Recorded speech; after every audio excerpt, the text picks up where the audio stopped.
All right, I got Brian and Lyle here, and this is Paul with Team Fat Boys. Today I've got Lyle Stokes of Blackhorse Custom Rods and Twisted Cat Outdoors and the tournament series of Twisted Cat Outdoors. How you doing tonight, Lyle? Brian? Doing good. A little cold. what weather's down there, Brian? It's like in the 20s, but here at night, starts to rain and stuff, and get down to -6. Wow. Yeah. We're gonna be in the negatives here Tuesday and what was that, Lyle? Monday and Tuesday, I think. Sunday and Monday. Starting Yes. tonight, steadily get colder. Yeah. So, with that being said, oh, this is my fish. It's something new that I got that my friend Justin bought for me. So every once in a while that thing goes off. So, anyway, I know you've been working and staying up to date on the Missouri rules, the new ones, there, Lyle. And where are they the rule at? And Well, what they've done is they have went ahead. They have passed the rule for the 34-inch rule, 2 over 34-inch, and the slot limit fish for Lake the Ozarks and Truman Lake. And there was a small group of people that, for some reason, have a little radio station in Southwest Missouri. They thought they could get their state representative to go up to Jefferson City and get that halted, but come to find out, there's about 6 people that think that that's the right way, not the right thing to do, and she didn't fare too well up there in Jeff City, so they went ahead. The commissioners passed it. It go into effect March 1st, 2014. yeah, I heard that there was a little bit of clowning on that deal where they were kind of laughing at her when she tried to post her side and had no knowledge of anything. Well, she didn't even know what kind of fish was in the lake. I mean, basically, she started talking about white cats and stuff like that. There's not any white cats in Missouri. They're blues, channel cats, flatheads, and bullheads, but the white cats, the only white cats I'm aware of, is out on the East Coast. There hasn't been any in Missouri in hundreds of years. Yeah, I think Brian's got white cats out there too, I think. Yeah, probably so out east. In West Virginia. Yeah. Yeah. So how did that actually come about into the getting the rules changed? Just a matter of people voicing positives, or? Well, they done tests on the 2 lakes down there and determined that there was an overpopulation of small fish, and the breeding size fish and the fish in the slot limit, which would be roughly 7 or 8 pounds up to 16 pounds, they were over harvested. Right. So what they did was change the law, the rules, and you're actually allowed more fish now than you was before. You're allowed 10 fish instead of 5 blue cats from those 2 lakes and all the tributaries.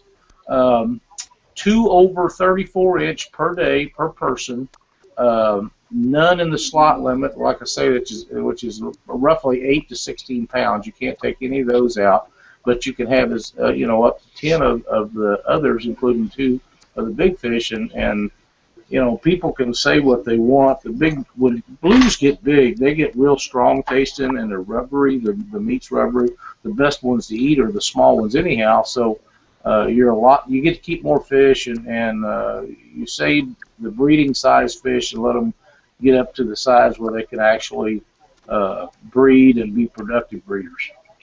Yeah. So your opinion on the final outcome, and do you think it'll go into the rivers next, or?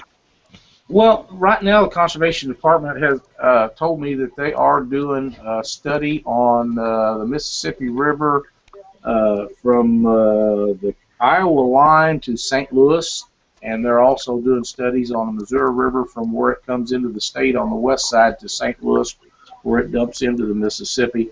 And I don't know how long it'll take to do this study, but as soon as they're done, they will then determine if the slot limit and things are needed on the rivers, which, basically I've tried to impress them that that they are needed because of the commercial guys and the pay lake guys are taking so many of these fish out that never get returned to breed, that we just need to get the breeders left in there. It's not that nobody wants people not to take big fish out. If they want to take big fish out, that's fine. Just don't take so many of them. A 16-pound blue is liable to have 50,000 eggs a year when they spawn, and a big one's liable to have 400,000 or 500,000, and only about 1% of them survive anyhow. So you take the big prolific breeders out, it's very detrimental to the harvest population, not the harvest population, but the breed population, where not nearly as many fish can be reproduced every year, and big blues take 25, 30 years to get to the point where they weigh 30, 40, 50 pounds. So you need to keep them going as long as you can. So with what you think, with what passed now, do you think that it'll be on the rivers next, or is it something that Illinois is going to have to make a move on, or you think they'll take a lead with what Missouri's doing? What do you think is going to happen on the borders of the Illinois and Missouri boundaries that run in between the Mississippi?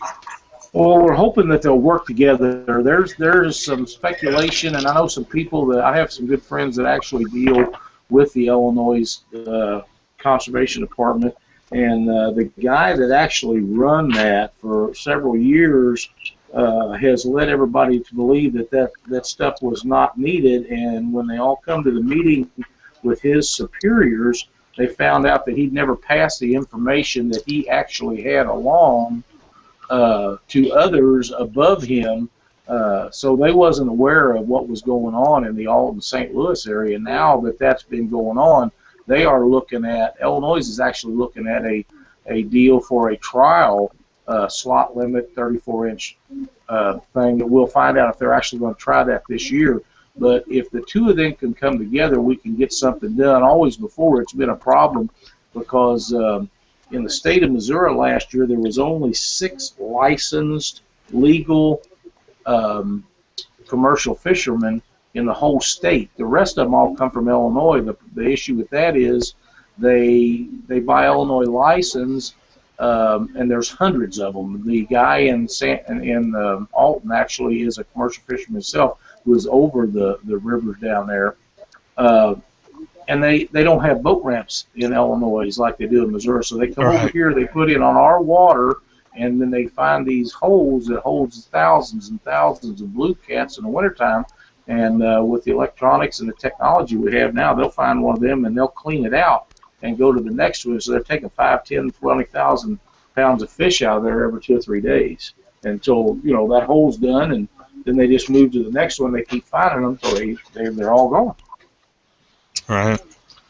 And I guess people are going to start raising hell or be against some of this stuff on the tournaments, and I'd like to know how you feel, what you think about it, and will it affect them, and do you see any other issues that may work against the outcome of the tournament trails?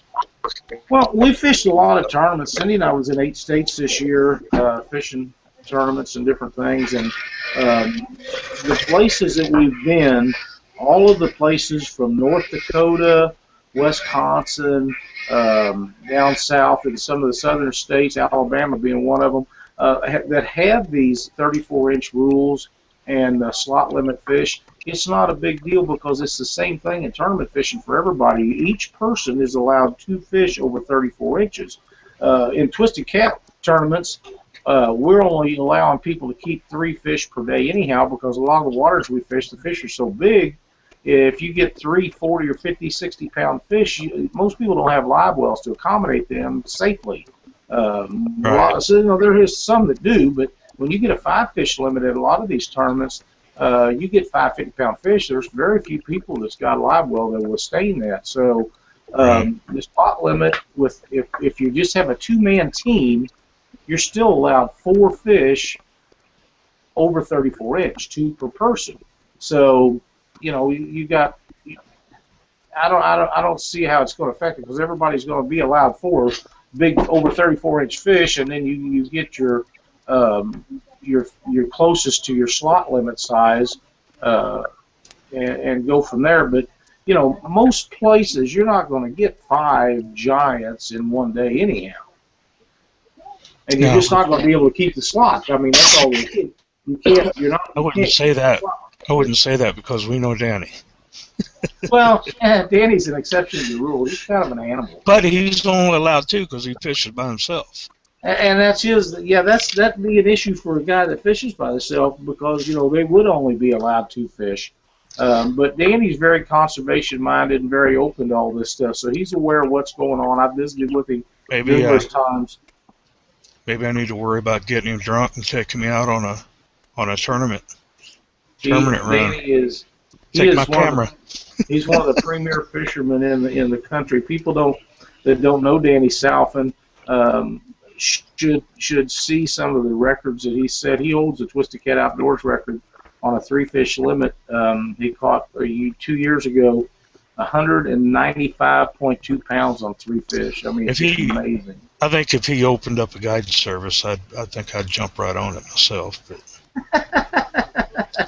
Danny's a good old boy, and he fishes a lot. I've accused him of naming those fish. I think he knows where every one of them's at down around St. Louis area, and has nicknames for them, and knows where they go and where they hide. Yeah. What's that?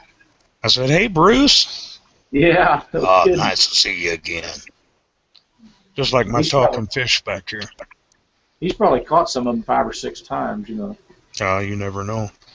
You got anything to ask him real quick before we move on, Brian? Oh, man. Okay. He's good. All right, we're going to get off the subject of that because you're involved in a few other things, and I want to kind of go over those. I'd like to know how you got into your custom rod building and what got you started in making custom rods for other people. Well, years ago, we used to live in southern Missouri, and we fished a lot of bass tournaments and crappie tournaments and stuff. And I'd go buy the stuff that I needed or what I thought I needed, and I never could get a rod that would actually do what they said it would do or do what I wanted it to do. And we'd done a little trout fishing in those days, and I met a guy down around Bennett Springs that is probably the greatest rod builder of all times. He just does fabulous work, and he built me a fly rod in them days, and I wanted him to build me a bass rod, and I know he knew how to do it, and he didn't have time to do it. He's backlogged like so many people are, where you couldn't get it done. And he said, "I'll tell you what," he said, "I'll get all the stuff and I'll instruct you and let you build it." And this was in 1984. He ordered all the stuff in, and I built my first one then, and it turned out okay. And I wanted another one, and he wouldn't do it. So he kept instructing me, and that's kind of how I got started. And I was fishing a lot of bass tournaments then, and guys would come up and wonder where you got your rod. I said, "Well, I built it," and next thing you know, I was building 1 or 2 for guys and different people, and crappie rods and fly rods and stuff. And when we started tournament catfishing several years ago, I started building my own catfishing rods, and people liked them, and I was building them for friends and relatives, and the next thing you know, I was building them all the time, and that's just kind of how it got going. Yeah. Well, that yellow one here I've got behind me, if my fish don't go off first. The yellow one you built for, channel catfish, which is good for the 15-pounders that we catch here in Silver Lake, my home lake here. Uh-huh. And I've actually took the tackle off it, and on occasion run a buzzbait and stuff to catch bass on the lake as well. And it kind of works for both things for me. I can use it for the channel catfish or the bass, either one. Absolutely. So, those small rods like that are pretty universal. Where you get into specialty stuff is if you're drift fishing or you're fishing for or big flatheads or blues or something.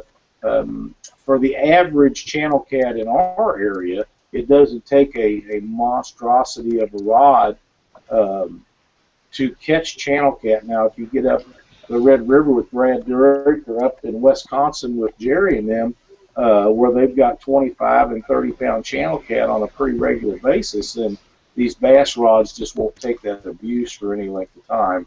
And that's where you, the main difference in a custom rod and a production rod is when we build a rod for somebody, we buy the best blanks, the best components we can to make it, and a place that's producing millions of them can't afford to do that, or they just wouldn't be able to sell them. Our stuff's kind of a specialty thing, and they're mass producing things and trying to get millions of them out, where we're doing 1, 2, 3, 4, 5, maybe 10 for a guide or something, but we don't do 1,000 of them just like each other for one company.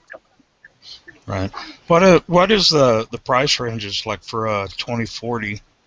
I think it's 2040 I've got from you, the big rod.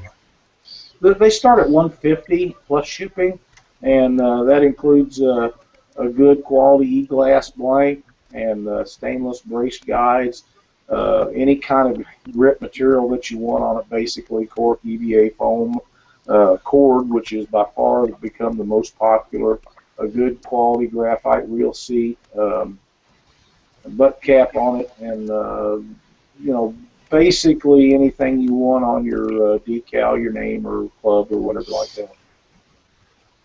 All right. Well, the other thing I wanted to talk about that you're involved in is the Twisted Cat Outdoors Forum, and I've been a member for some time.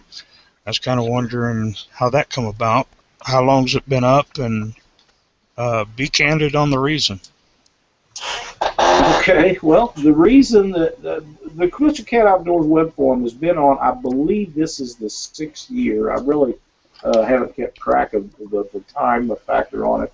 But we started tournaments. This will be our 6th year in tournaments, so I'm pretty sure it's 6 years on the website. But we started doing tournaments for a guy out east, and he was just a hose job. He screwed everybody over and lied to a bunch of us. And the original group that started Twisted Cat Outdoors was myself, Keith Atkins, J.D. Richardson, and Chris Cordia.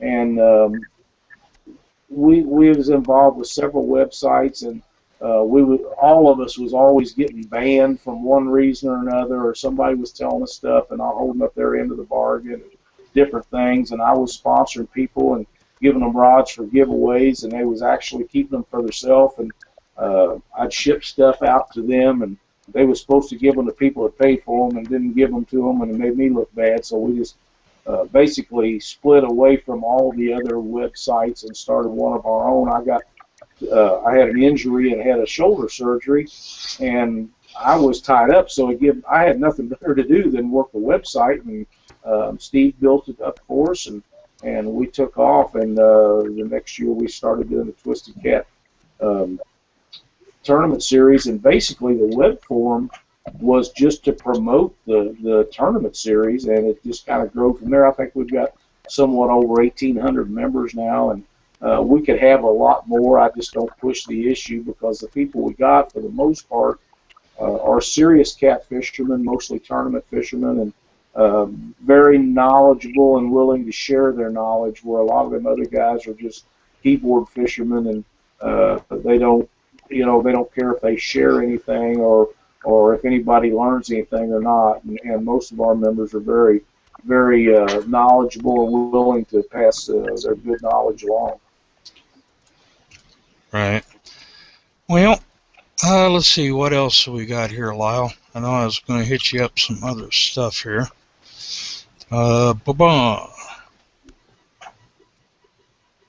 You have anything else that you can think of, Lyle? I'm drawing a blank here. Not really, other than this cold weather we're having. It's just colder than it can be. Yeah, I hear you. All right, so guys, if you're interested in a custom rod, go to blackhorsecustomrods.com. When the YouTube version of this is printed up, it'll be right. It'll be right down there. And there's my talking fish went off again as soon as I raised my hand. But the forum is twistedcatoutdoors.com. That'll be there if you're watching on YouTube after the live event. Look in the description and we'll post the link there. And appreciate you doing this video with me, Lyle. And got Brian here, which I brought in just so he can learn some more. You never know. Hey, I got one other thing, Paul. Yeah, I didn't do it, and if you said I did, can't prove it. Okay. We have a good friend of ours that's involved in catfishing. That's a very good conservation-minded guy that runs Kansas City Catfish, Brad Kilpatrick. Brad runs tournaments out of the west side of the state, and every March he has a tournament at Warsaw on Lake of the Ozarks. The people out of Clinton that have opposed this 34-inch rule and the slot limit on fish seem to think that nobody will show up for this tournament, and I know that he's going to have a record crowd this year. Right. And I think he's just posted the dates. I don't have them with me on hand, but anybody that wants to fish a really good run tournament needs to go down this spring in March and fish with Brad and them guys. It'll be a great time, and they'll catch a lot of good fish. Lake of the Ozarks and Truman both have some giant blues, and there's lots of fish in the lake. And we need to show people that the 34-inch rule and the slot limit is a good thing for not only the everyday fishermen, but it's good for tournament fishermen too. Right. Right. If you get that posted or something, then I'll forward it and I'll post it on my website. And okay, as soon as I get the correct information, I think he just got that up. I just found out that his schedule is up. And the other thing is, if there's a lot of tournament fishermen out there, Monsters of the Ohio will be October 11th. We went down and fished that tournament this year. Cindy and I did, and Aaron Wheatley runs a class act. I mean, this tournament is just absolutely awesome. These guys do a heck of a job, and you can't have any more fun than going down there and fishing with such. There's just people from all over the United States go and fish that tournament. It's an outstanding time, and it's extremely well run. So, you know, if you're interested in catching some good fish and having a lot of fun, that's another good tournament to go to. okay. Well, with that, like I say, you post me anything, and I'll make sure I post it. And All right, buddy. I'm going to cut the live broadcast now, and we'll talk at you all later.